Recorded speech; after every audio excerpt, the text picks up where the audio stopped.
Hi, everybody. Tim Hughes here. I'm the CEO and co-founder of DLA Ignite. With me today, I've got Joanne Black. Joanne is the world expert on referrals. There is nobody that knows more about referrals than Joanne, and we are very, very lucky to get her to come on and share her expertise today. Now, I said this to her earlier on. When NASA sends a rocket to the moon, there's lots of people that pile onto social media saying that they're astrophysics experts.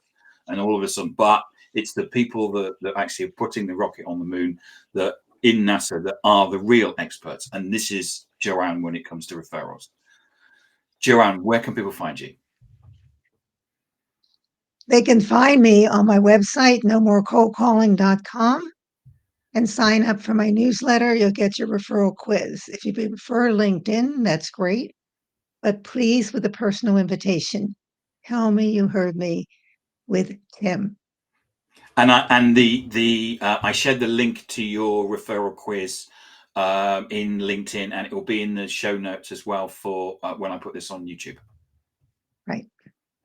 So, Joanne, we were actually talking. We're going to go through today. We're going to talk about referral strategy. We're going to talk about how to get referrals. But first and foremost, we were talking about referrals and social media. So Yes. tell us your view, because there was people going on the social media saying all you need to do is send Tim a connection request or a note and saying, Tim, give us a referral to somebody because you're connected to them. Give us your view on this. Never, ever, ever ask for a referral on LinkedIn. Or email. Or email. I call it any digital format, because if we don't know the person, we risk our reputation. I won't introduce anybody unless I trust that person to take care of my contacts as I would. Now on LinkedIn, of course, use it to start a conversation and get to know people, etc. Comment on their post, but recently I received a message from someone and he said, I see you're connected to so-and-so. I'd like a referral. Really? I don't know you. No. The answer is no. Never, ever. So what do we do? So from a referral perspective, what we need to do is pick up the phone. Is that what we need to do? Yes, but it can't be cold outreach. So again, build those relationships on LinkedIn. And when you have that, now what you can do on LinkedIn when you have a relationship is ask that person if she knows the person you want to meet. And if she does, then we take it offline and have a conversation. But if she doesn't, no. You keep building the relationship, but use LinkedIn to find that out. Because just because we're connected doesn't mean we know the person. We all know that. Yeah. Yes, I'm connected to. Well, I have 33,000 followers on LinkedIn. I don't know them all. They know who I am, but I don't know who they are. Yeah, exactly. I don't know who mine are either, but I keep meeting new people. And I'm saying that intentionally, meeting, because of the conversations that go on. And when people comment and they have good comments, then I invite them referring to the comment they made. So it's not out of the blue, because I think they're a really good resource that I perhaps could use for my clients. Excellent.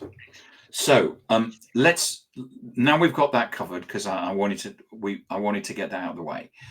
Let's talk about putting together a referral system for an organization.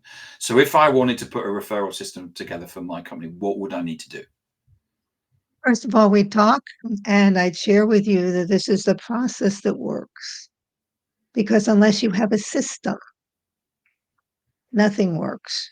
So it starts with a strategy. You have to have a strategy around referrals. Now, this is not complicated. I'm a salesperson. I don't want complicated. This is the question you have to answer. What is the outcome? you want, you expect. And sometimes it's the number of new clients. It could be a revenue number. It could be focused on specific salespeople. I need to know that because working together, I want to make sure we get to that outcome. So Okay. that's the strategy. I don't care if it's 2 sentences, if it's half a page, but no more.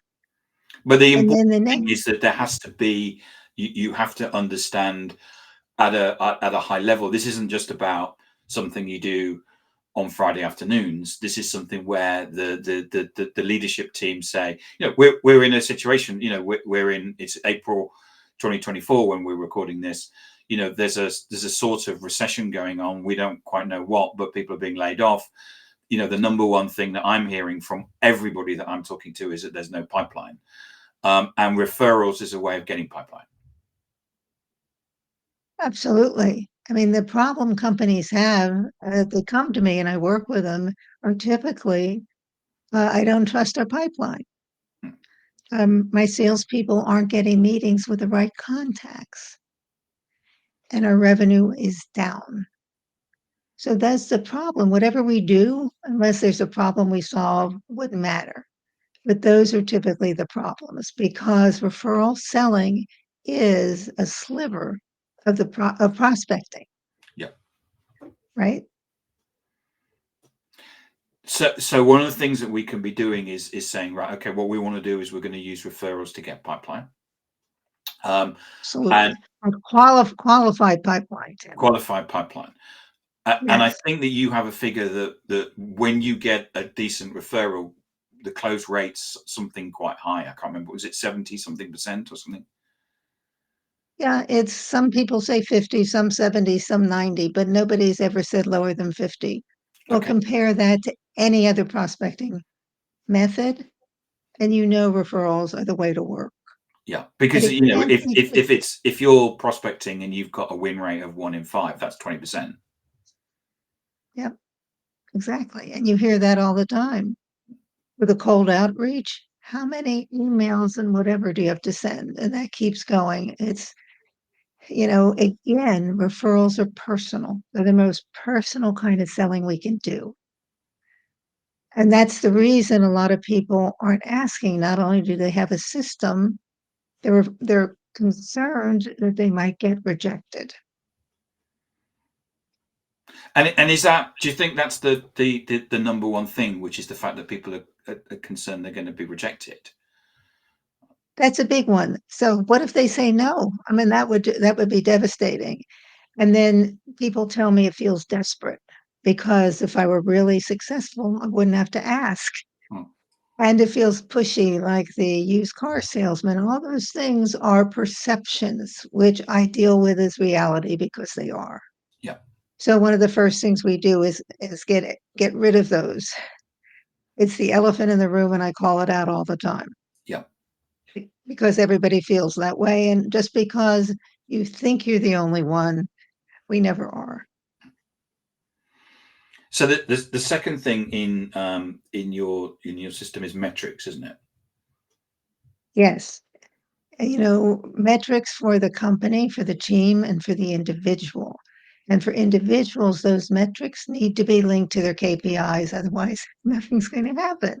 Well, yeah. But And it's why do very something? If you're not straightforward. going to measure me, why would I do it? Yeah, exactly.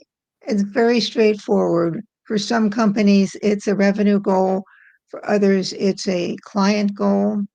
It could be new business goal. It could be expanding business within existing clients, but the metrics have to be there and people must be accountable. Otherwise, nothing happens. Yes. And consequences. Yes, for sure. And, if they're not in their KPIs, there certainly are consequences if they don't meet or exceed those. So what sort of metrics would you sort of be looking for? It starts with the number of people you ask each week, Right. minimum one a week. That's not Minimum 1 a negotiable, week. right? Okay. Yeah. One a week, minimum. And then it's how many introductions did you receive?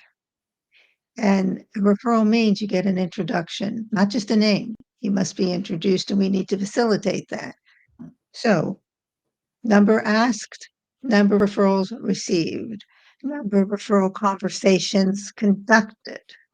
And at that point, when you're meeting with a person that's your prime prospect, because that's what you're going to ask for, then you determine if it goes into your CRM as a lead. And a majority of time, it certainly does.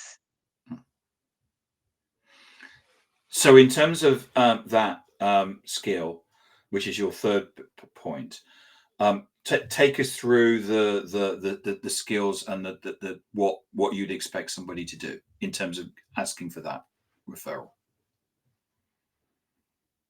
Well, there needs to be a business reason for a person to take a meeting. So, Tim, I'm going to introduce you without a doubt because I've known you for years and you're a nice guy. But that's not why someone's going to take a meeting. Yeah. They're going to take a meeting when there's a valid business reason.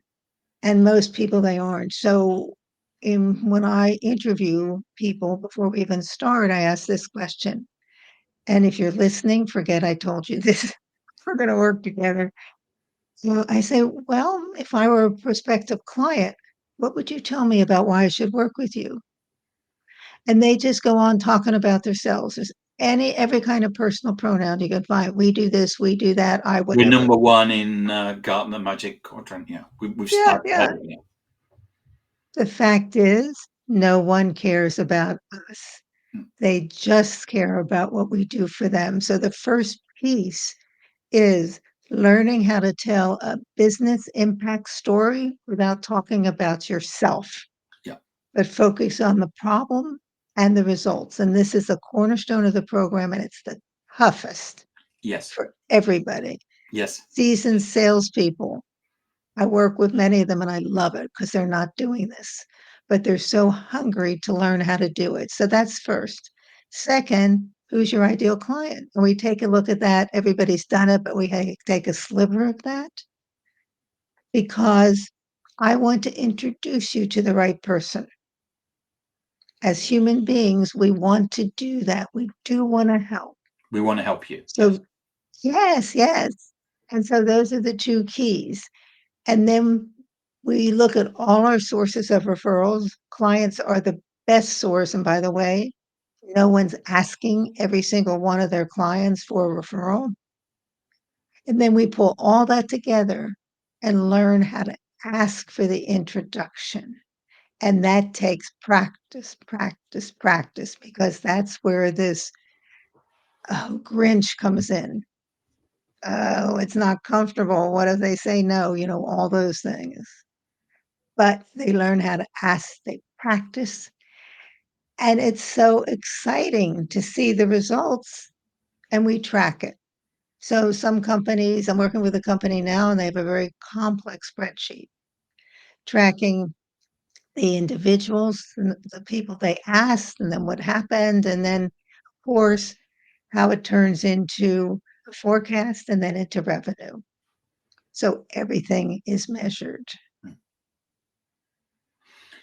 And we go. I'm just going back, and we go, and we don't ever do this over a written format. Oh, never, ever in a written form.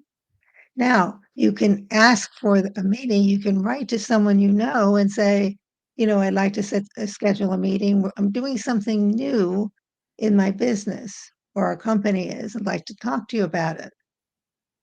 If you have regular meetings scheduled with your client, at the end of that meeting, you could say something like, well, we're going out about business a little differently and like to schedule a short meeting with you to talk about it.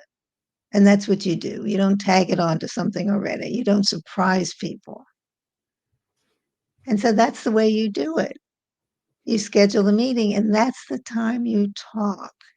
And if you could do it in person, and now that we're out and about, that's the best, to meet in person with people because they're glad to help. They just don't know what to do. I've always found that people actually want to help you.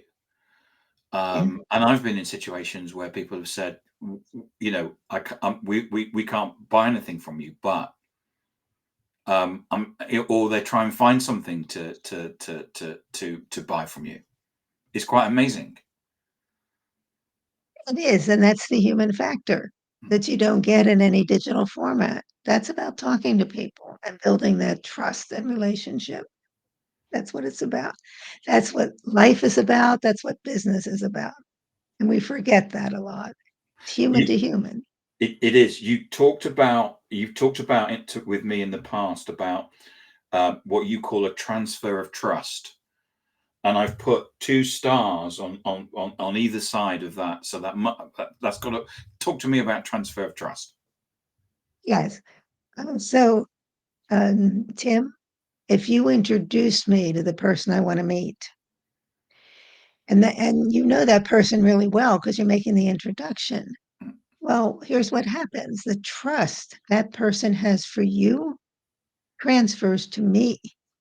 So as a salesperson, when you're having that first conversation, it's not about who are you and why are we meeting and all of that. It's gets to be very personal. I've had calls for a half hour when we've never gotten to business. We've talked about a lot of different things. And that's great because then we schedule the next meeting. But it's totally different kind of conversation because I now have trust, which is the hardest thing for salespeople to earn, unfortunately. Yeah.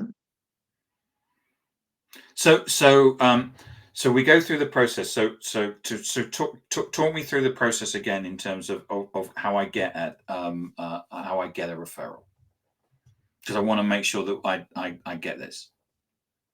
So the system, or actually how to ask? How to ask? Okay. So here's what most people say, which is not how you ask. Well, if you know anyone who would benefit from my services, please let them know. Yeah. Well, that's the discomfort that comes up. Yeah. And that doesn't do anything except checked it off your list and you asked and nothing happened. Yeah, I'm always asking referrals and no one ever. Yeah. So the way to ask without not talking about yourself is once you have the conversation and they know you're building your business through referrals and you've talked about your ideal client, the question is then, who are 1 or 2 people you know I should meet? Well, why 1 or 2? Well, first of all, the first 1 or 2 that the person thinks of are probably the best. And the second is you have time to follow up, but it doesn't end there. See, this is your opportunity that no one else gets to ask about that person. Well, why did you think of them? What's this person like? What's going on in the business? Why do you think they want to talk to me? So you get all this intel nobody else gets. And that's what you want. And then that person makes the introduction. And that's the key because you asked for the introduction. It's not a name. You just get a name and somebody writes, that's a cold outreach because they don't know you or expect to hear from you. So get the introduction. My accountant, I asked my accountant this. He's also our chairman, and in professional services, referrals are pretty much a way that they do business. And he actually says, who do you love enough to refer me to be your accountant? Oh my gosh, that's wonderful. Because he says he does it on purpose, uses the word love on purpose because it's an emotive word. That who do you know is different from who do you love, because if you understand the nuance of it. Yeah, that's brilliant. And the thing is, we have to ask in the language of ourselves. So for some people, that'll be easy. For others, they're going to use other words. We need to be ourselves always. But the hardest part everybody has is asking for the introduction, because that's the point all that angst comes up about being pushy and desperate and feeling that the person will say no. Now, look at this. This is a client. I'm looking at that because you're not asking all your clients and you're only going to ask the clients who love you. Of course, they're willing to help. And you might be thinking, well, why wouldn't they just refer me? Well, here's the thing, you know, they're focused on their business. They're not focused on us.